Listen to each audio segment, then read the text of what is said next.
It is a matter, of course, of what type of bread you have an appetite for, sadly. Increasingly, when I get a phone call and someone is asking me to come and hold a meeting for them that I have been in that locality before, just about every time they say, "Are you still baking that bread?" Whenever they start asking that before they ask me to come back, then I'll know for sure the reason why they're asking me back, because they know I bring the bread.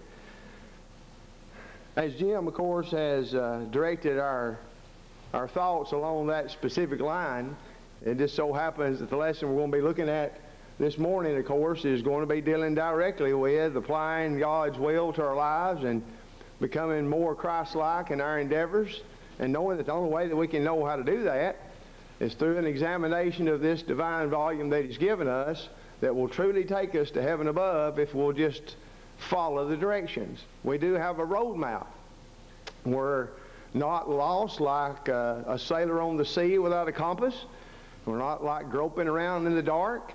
We have something that is steady and sure, that has always secured the promised blessings to those who are willing to follow the directions, and even so it will us. And if we have the confidence in it like that, and we'll put ourselves to the task, then we will certainly arrive safely in heaven one day, the culmination of God's family on earth and heaven. If we're satisfied with anything less than that, then we're satisfied with way, way, way too little.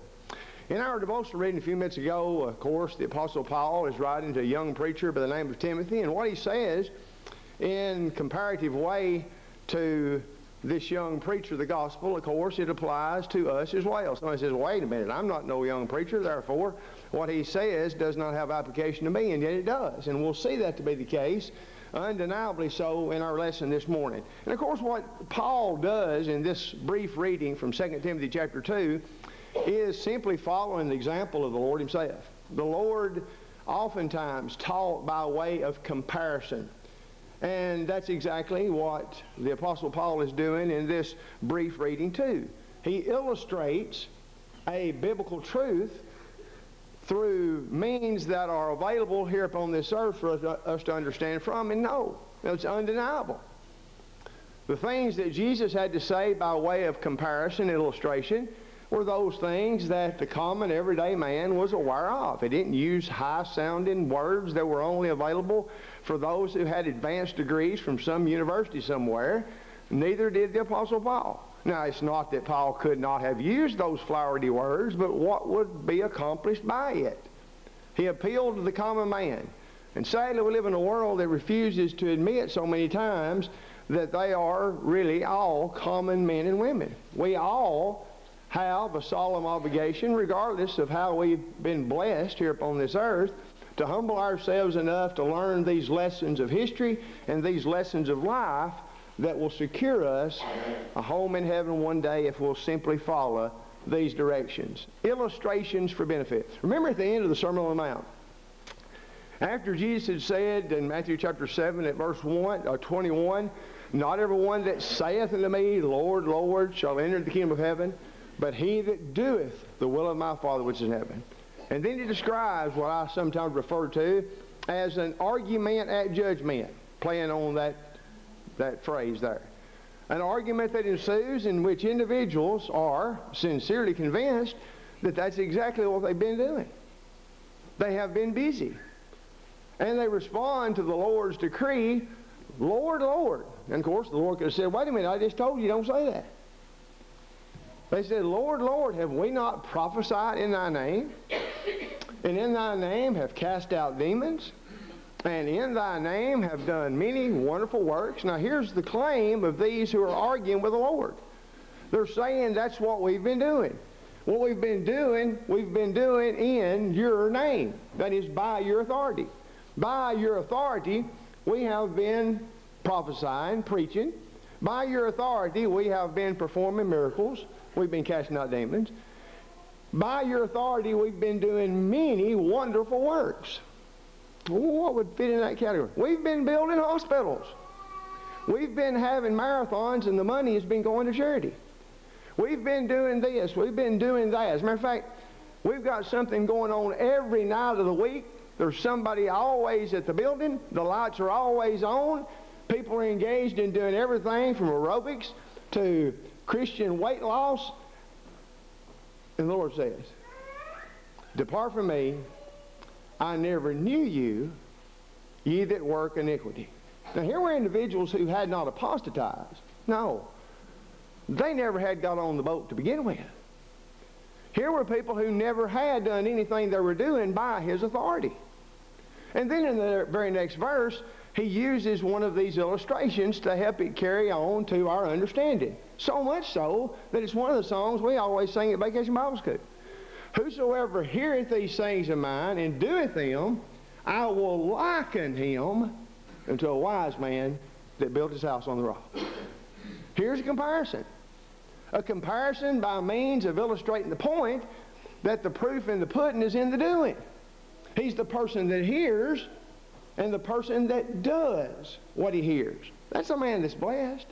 That's the man that's building a building, his life, that will stand all the difficulties that come his way in life. The rains descend, the floods came, the winds blew and beat on that house, but it didn't move. It didn't budge because it was founded on the rock. And that's not the only time that Jesus says that. "I will liken this unto this." There are some other examples that I have here. Mark chapter 4, verse 30. Verse 30. "Whereunto shall we liken the kingdom of heaven? Or with what comparison shall we compare it?" And of course, he goes into many different parables in which he compares the kingdom of heaven. Well, that's what Paul's doing right here. And he's doing it with things that I guarantee you each and every one of us know by way of experience. Maybe not in doing it ourselves, but at least by observation. That's what we're going to do in our lesson today. And in these 7 verses, he will culminate and say, these are things that we can learn and we can know. Well, there again, he's not saying, "I promise you you're going to do this." He's given us the opportunity to do that. He's given us the opportunity to learn, to know, and to do following these examples. Notice the first thing that he mentions as he describes what a genuine disciple is. He says that a genuine disciple, of which, of course, he, as well as Timothy is an example, a disciple is a teacher. Is a teacher. Now, we talked about in our Bible class this morning, of course, and I think everybody that was at the same page in our Bible lesson, you know, we were seeing how that at Antioch they were first called Christians. But who is it that was called Christians? The disciples were called Christians first at Antioch. The significance of a disciple is one who is a learner. And here the disciple is the learner from the master teacher. The disciple, a true disciple, is not satisfied until he is becoming more and more like the one who is doing the teaching of him, which is Christ. Sounds a whole lot like growing in Christ-like qualities, doesn't it? Sounds a whole lot like following in the footsteps of Jesus, of becoming godly, of trying to think like Jesus thought, react the way Jesus reacted, have the heart of Christ so that we bring into captivity every thought to the obedience of Christ and never be satisfied with anything less than that. Well, what Paul is doing here is showing some ways that are obvious to all as they pay attention to life in general that apply to this very matter. A disciple is a teacher. Remember he says, and we oftentimes will quote verse 2, "And the things that thou hast heard of me among many witnesses, the same commit thou to faithful men, who shall be able to teach others also." How did it result that there is a whole room full of disciples here today? Christians, blood-bought people, baptized into the death of Christ where his blood was shed, raised to walk in it. How did that happen? Was there a stiff breeze coming in from some locality in which it was more prosperous for that type of thinking, and it simply invaded the premises? And no, there was teaching that took place.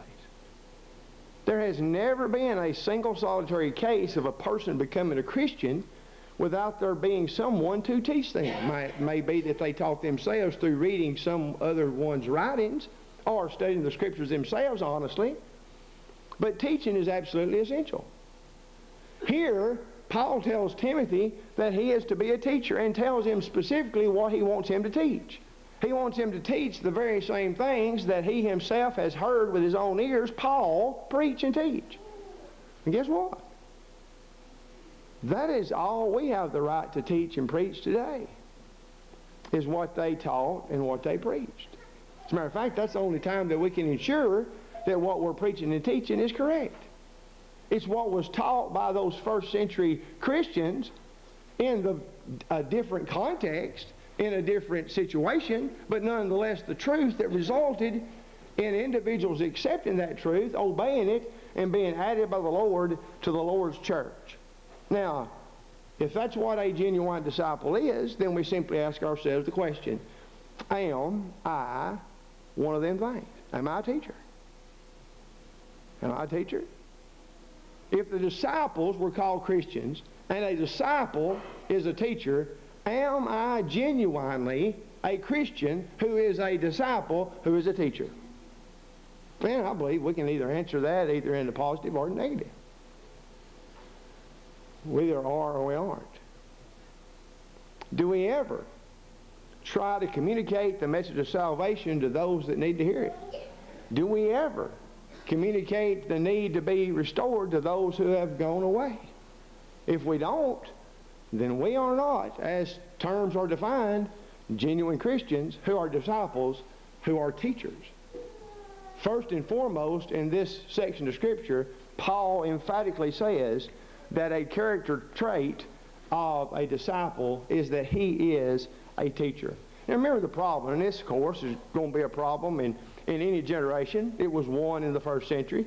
In Hebrews chapter 5, beginning at verse 12, with the backdrop being that the Hebrew writer was he was explaining the priesthood of Melchizedek. And as he's explaining the priesthood of Melchizedek, you can tell that he's really enjoying the explanation of it. He understands it. He's communicating it.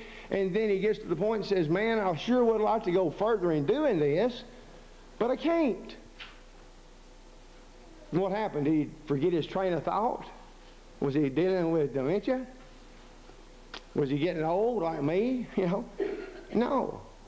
He said, I can't because you're dull of hearing. In other words, it wouldn't do any good to say anything else because they're not going to get it. Why?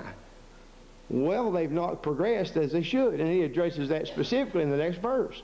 For when for the time you ought to be teachers, you have need that someone teach you again, which be the first principles of the oracles of God. And to become such as have need of milk and not of strong meat, because strong meat belongs to those who are of full age, even those who by reason of use have their senses exercised to discern good and evil, right and wrong, good and bad. What is he saying? He says, if you were spiritually mature as you should be due to the amount of time that you've been a Christian, then I could keep on talking about the priesthood of Melchizedek. Question. What if somebody was to get carried away talking about the priesthood of Melchizedek from this pulpit? At the mention of Melchizedek, would our mind turn off? What in the world is he talking about? I don't understand this. Where are we going to go eat dinner? What would we do? When there's something that requires us to actually think and apply ourselves to mental exercise about a matter, are we willing to expend the mental exercise necessary to comprehend what's going on? The Hebrew writer couldn't do that. And he didn't say, well, that's all right. No, he reprimanded them. Because for the amount of time that they had had opportunity, they had not got them into position, themselves in the position where they could be teachers. Now, here's the thing. Sometimes lost in that idea and in that understanding, if a person is not capable of teaching, he ain't got no business teaching. You can't teach something you don't know. But here were people who were not teachers, not because they didn't have the ability, it's because they didn't prepare themselves to teach. They did not expend the energy necessary to prepare to be able to teach. And thus, they needed to go back and start on their pacifiers again, running around in their spiritual pampers. That's what Paul's saying. So, by definition, a disciple is a learner, is a teacher. Were these in that category here? Teachers. Are we teachers? We got to be teachers. If we were to ask for a show of hands, how many people have the time, could make the time to grade Bible correspondence courses, and then how many have piles and piles and piles of Bible correspondence courses they're doing themselves because no one will take any of them off their hands? I think it would shock us. When we see a little information up here, it says, if you would like to engage in Bible correspondence course work, then let somebody know, like Amanda, then we need to let Amanda know. If that's the only way that I can teach, I better be doing that. If I don't feel comfortable talking to my neighbor about his soul, if I don't feel comfortable bringing up a conversation while I'm getting my hair cut, then I ought to at least be doing Bible correspondence courses. At least. I got to be teaching my children. I got to be teaching my parents. I got to be teaching anybody and everybody that I can. And I must prepare myself to be able to do that. A disciple is a teacher. But secondly, the inspired narrative here uses another term that is and a comparison that we're well familiar with when he talks about here in verses 3 and 4, therefore endure hardness. Now hardness, is that talking about calluses on your feet? No. In reality, it's hardship. Well, who is it that suffers hardship? Well, specifically in this context, he's referring to those who suffer hardship as good soldiers of Jesus Christ. You mean a Christian is a soldier? Absolutely. In whose army? Well, how many armies are there? There's the Lord's army, and then there's the devil's army. And everybody's in one of those armies. Every accountable human being is one of those armies. Somebody says, well, I'm not neither one. You are by default then in the devil's army. You are. No man that warreth entangle himself with the affairs of this world so that he might serve him who's called him to be a soldier. A soldier. A good soldier endures hardship. Are we soldiers? A Christian is a disciple, is a teacher, is a soldier. Do we endure hardship as good soldiers? Would anybody ever get the idea that we were marching in the Lord's army by spending any time with us at all? Would there be any military connotations associated with what we're doing? I mean, we sing, we're marching design, do we? Are we really marching? I found this illustration I thought was very beneficial to me. It may not be to you. But it's referring to a man by the name of Shelby Johnson. And I don't know, he may be kin to somebody here. But he was actually from Kentucky, of all things. He entered the Army at Fort Knox in Kentucky on January the 3rd, 1941. His first station was in Manila, the Philippines. And when he went in January the 3rd, he ended up being captured when Bataan fell, April the 9th, 1942. Okay. He survived the Bataan death march, and then he ended up being interned in 3 different POW camps. He performed forced labor, which included burial details, farming, and airport runway construction. Now, it fit in pretty good, the farming, because as a 19-year-old kid when he enlisted, he was a farmhand. Had 3 years of high school education under his belt. He was single, which is good, and he was one of 2 children of the Johnson family. During that time that he was a POW and all these 3 different burial camps, or 3 different POW camps, he developed something called amoebic dysentery. I mean, just saying it sounds terrible. He also contracted beriberi and a disease that I never heard of called pellagra. I thought that was an insecticide you put on your corn, but obviously not. He ended up being transferred to a POW camp in Japan, and of course he went, as all those POWs did, they went to Japan on what they referred to as hell ships that made coming to America aboard a slave ship look like a walk in the park, I think some of them said. And as he made his way then to Japan, he was forced to labor in a coal mine in Japan. There was a coal mine accident while he was there in January 1945, and it severely damaged his right leg, and he limped, of course, until the day of his death. Upon his liberation as a POW, he had been a POW for 42 months, and he weighed 92 pounds. That's a tough old boy right there. Endure hardship. He lived. He lived. Now, if that's not an example of physical hardship, then I don't know what one would be. I reckon something that severe and that demanding of a person's abilities, reckon that's an illustration that the Lord tried to get across here relative to living the Christian life as a soldier in the Lord's army? Exactly. Endure hardship. Your hardship. How much hardship have we endured? No. How many terrible things have we faced just because we're soldiers in the Lord's army? You know. We talked about in Bible class this morning how that some words, you know, have become instruments of cruelty to inflict untold damage on innocent people.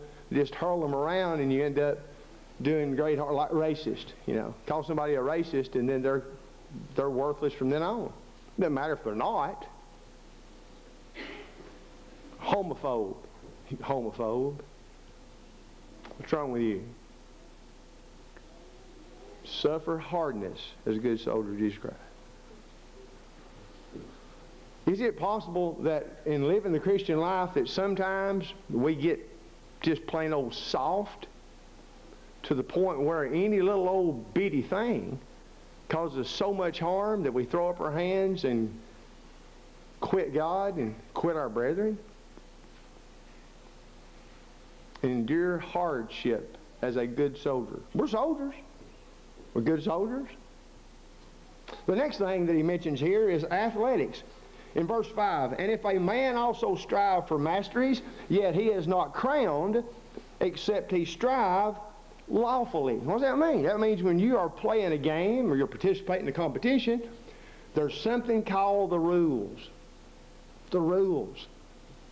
And I'll just tell you, some of them rules I don't much care for. Some of them rules I don't understand. I still don't know the rules of hockey. I don't understand the rules of soccer. And I've watched a bunch of games, but I don't have a clue as to what if I was out there, I guarantee I'd be breaking them because I don't know what they are. The rules of the game. Because you know, a man doesn't, if he doesn't play by the rules, then they'll sometimes penalize him first and then they'll kick him out the next time he doesn't. Or sometimes they just kick him out right then. Or sometimes he'll cost the team a game, of all things. I was reading concerning this old fella, and I felt the closest to him because of his first name. His name was Fred, and his second name was Merkel. Now, I don't feel too close affinity for Merkel, but Fred Merkel was a baseball player back in the year 1908. Okay?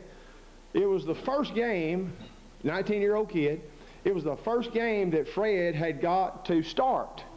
And it came to the 9th inning, and the New York Giants, yes, the Giants used to be in New York before they went to San Francisco. The Giants were playing, of all things, the Cubs. It was the 9th inning, and Fred got it to bat, and he got a single. No, he didn't, excuse me. There was somebody that was before him, and he had got a single, and so when Fred got it to bat and hit his single, then the guy on first made his way to third. Okay? Scores 1-1. Fred's on first. The next batter hit a long drive to right field, singled.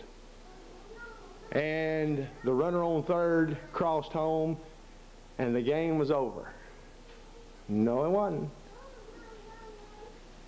Because as Fred was jumping up and down and hollering, whoopee, we won, he never made it to second base. And they threw the ball in, and they tagged old Fred, and he was out. And the Giants lost the pennant by one game, and the Cubs ended up going to the World Series and winning it. See, this would have been the first time that the Cubs ever won the World Series if it hadn't been for Fred. And what was the problem there? Oh, there were people that were upset.